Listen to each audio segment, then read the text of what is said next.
Pemirsa, pendiri sekaligus pengajar pondok pesantren di Lubuk Linggau ditangkap Satreskrim Polres Musirawas. Karena diduga melakukan ruda paksa terhadap gadis di bawah umur di Pondok Kebon Sawit kawasan Musirawas.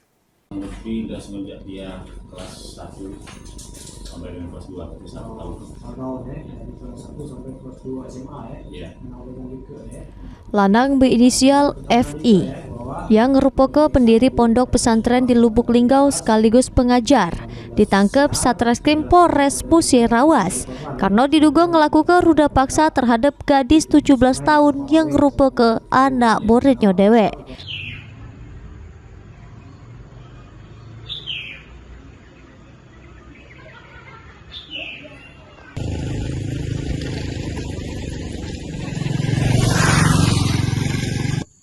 Juru aksinya, pelaku ngajak korban ke kebun sawit miliknya di kawasan Desa Pelawe Musirawas dengan modus nanam sawit. Namun pelaku memanfaatkan sepinya kebun untuk ngelampiaskan nafsu bejatnya. Dari pemeriksaan polisi, pelaku mengaku sudah melakukan aksi bejatnya lebih dari sekali.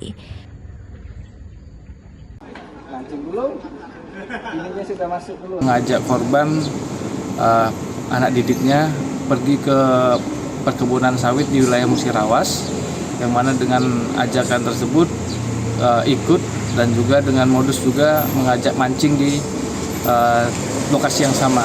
Tapi pada saat itu si tersangka ini mengambil kesempatan untuk merayu dan membujuk korban untuk mau melakukan persetubuhan.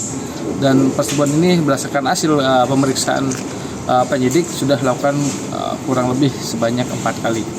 Akibat perbuatannya, pelaku mendekam di jeru sel tahanan Polres Musirawas, dijerat dengan pasal tentang persetubuhan terhadap anak di bawah umur.